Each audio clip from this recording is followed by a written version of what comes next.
Brought to you by...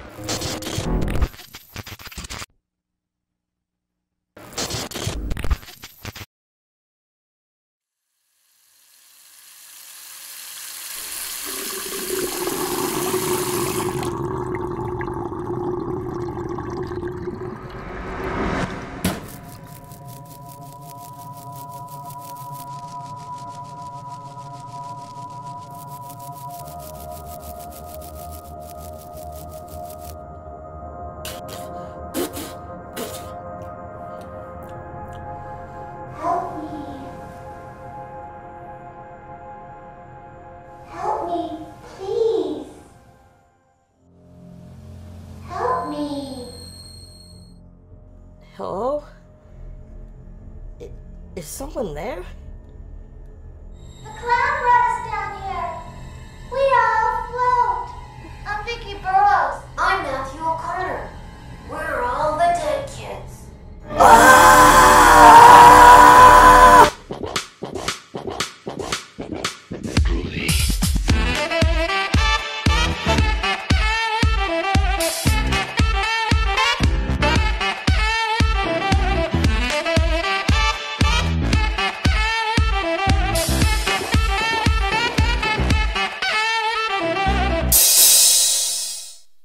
Hiya friends, welcome back to Embrace the Film, where today we begin circling the drain and following the SS Georgie straight into the mouth of Stephen King's It.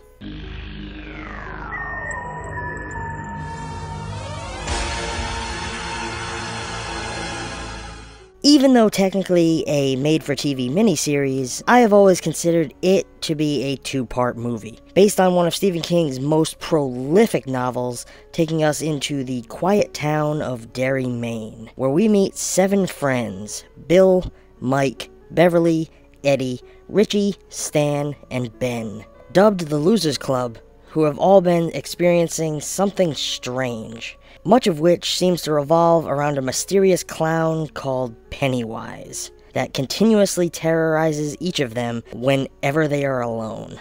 Having realized that Bill's younger brother Georgie had fallen victim to this evil not long ago, the group sets out determined to stop this monstrous force and put it to rest once and for all. However, 30 years after defeating it, Mike, the only member of the Losers Club remaining in Derry, begins to suspect that it may not have been defeated, and that it has awoken once more to feast upon the children of Derry. This forces Mike to gather the members of the Losers Club back to Derry, due to a promise that they all made to return if the evil should ever resurface. The first half of this tale is told through flashbacks. While Mike reaches out to each of the now adult members of the Losers Club, we are brought back through their memories to moments of significance during their young lives, introducing us to their interactions with the being known as Pennywise, and the development of their relationships. While the second half takes us along with the losers as they return to their childhood home and confront the resurgence of an ancient enemy that they had all hoped they had left buried down in the sewers. This is one of my favorite and most treasured films of all time. It's one that I grew up with from a very young age and have seen countless times since. For me, this is the kind of movie that I watch whenever I'm sick in bed or stuck home during a thunderstorm. While many are terrified by the concept of it, I stand captivated by it. For me, it holds a loving nostalgia, and despite its flaws, I continue to watch it to this day. Though, if you are a fan of the source material, then I must warn you that you may be sorely disappointed. Given the time period that this film came out, a large amount of the novel had to be altered or left on the cutting room floor. The film features an ensemble cast of highly acclaimed actors, who back then were mostly known for smaller film and TV roles. Most notably, we have Annette O'Toole, who would go on to appear as Martha Kent for 10 years in Smallville, while also managing roles on Nash Bridges, Outer Limits, and The Huntress. And John Ritter, best known for his part in Three's Company, but who went on to appear in Sling Blade, Bad Santa, and even Bride of Chucky.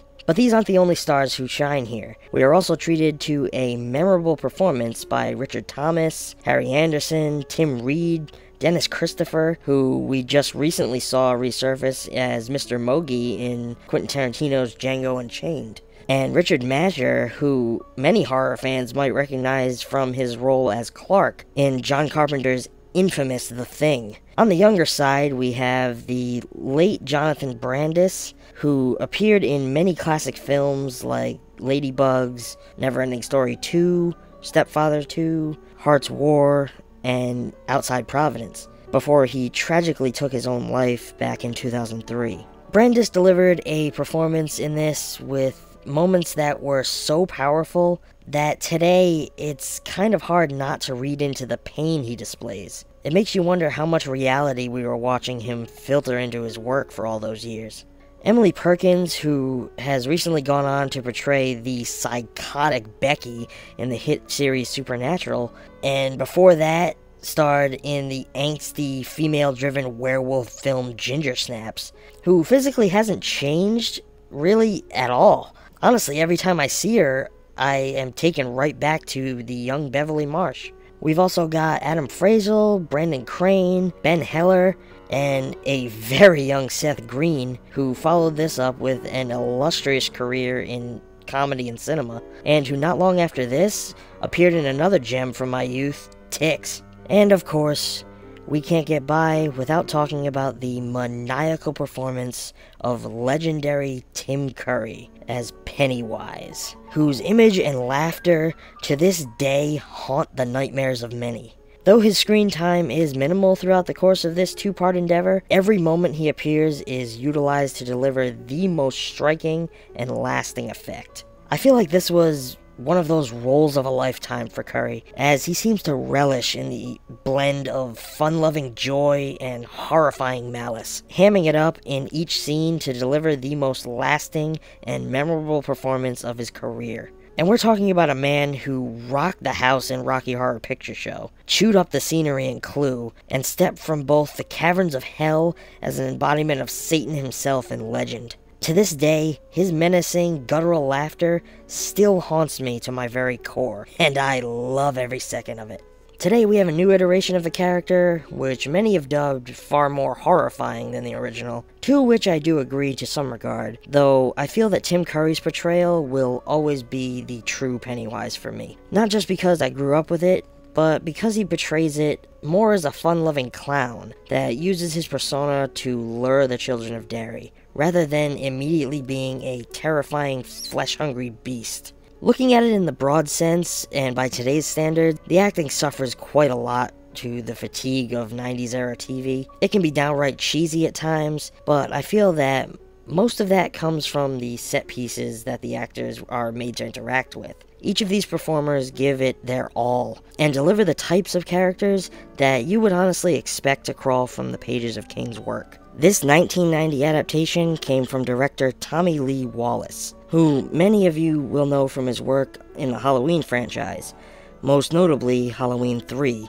Season of the Witch, which in itself has gotten a horrible reputation, despite it being an awesome little film, but that's a discussion for another time. While this film is shot in a very standard made-for-TV format, this doesn't stop Wallace from bringing some haunting visuals to the screen that stick with you for generations after. From its striking opening moments featuring Pennywise appearing between sheets blowing in a storm wind, to his ominous, painted face rising up from the storm drain to greet Georgie. We are treated with images pulled from the pages of King's work and the annals of Wallace's mind to deliver a collection of frights that have stood the test of time and proven that they will never be forgotten. The music throughout this film has become infamously iconic. That highly upbeat circus theme has become synonymous with Tim Curry's Pennywise and his diabolical laughter, while the softer, more melodic piano grounds you emotionally on the side of the Losers Club, bringing you a gentle feeling of comfort during their sequences of bonding and development. Beethoven's Für Elise even draws us into Bill's haunted memories of Georgie, and ultimately drives him to make the decision to go back and face Pennywise once and for all.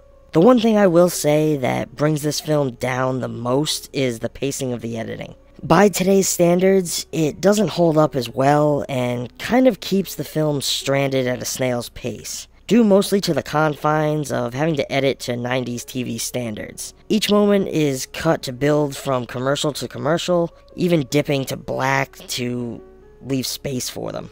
So watching it now, as a feature film, much of the suspense tends to die out each time this happens. Also, it seems to have been shot in that standard TV formatting of the time, so every transfer of the film that I can find is in that slightly annoying 4:3 format. But if you can look past those black bars running down the sides of the screen, it's still an enjoyable experience. You have to give credit where credit is due in this case. Taking on the enormous task of adapting a behemoth narrative like Stephen King's It cannot have been an easy task, especially given the more adult themes and language that's spread throughout its 1,138 pages.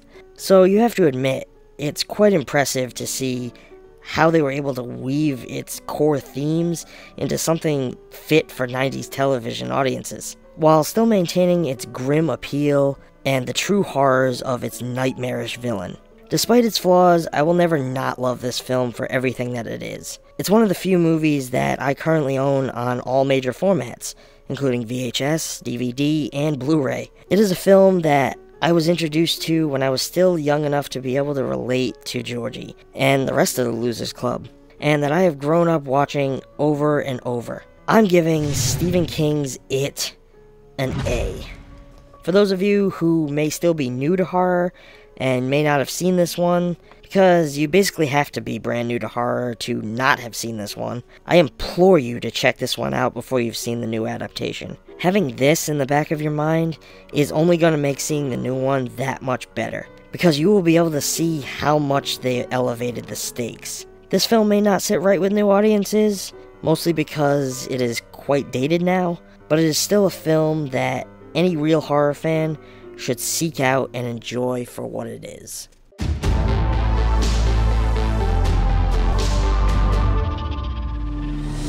If you've had a chance to see this flick, please feel free to let me know. It's just a quick scroll down there in that comment section below. If you like this video, maybe a little more than you can describe, shoot me a little thumbs up, and don't forget to subscribe. If you really enjoy my channel and you want to support it even more, consider checking out ETF on Patreon or Tippy, where every pledge and every tip brings more films to explore. But all jokes and rhymes aside, if you have any suggestions for films that you would like me to check out, or that you would like to see reviewed on this channel, feel free to reach out to me here on Facebook, Instagram, or Twitter, and I will catch you all next time. Thanks for watching.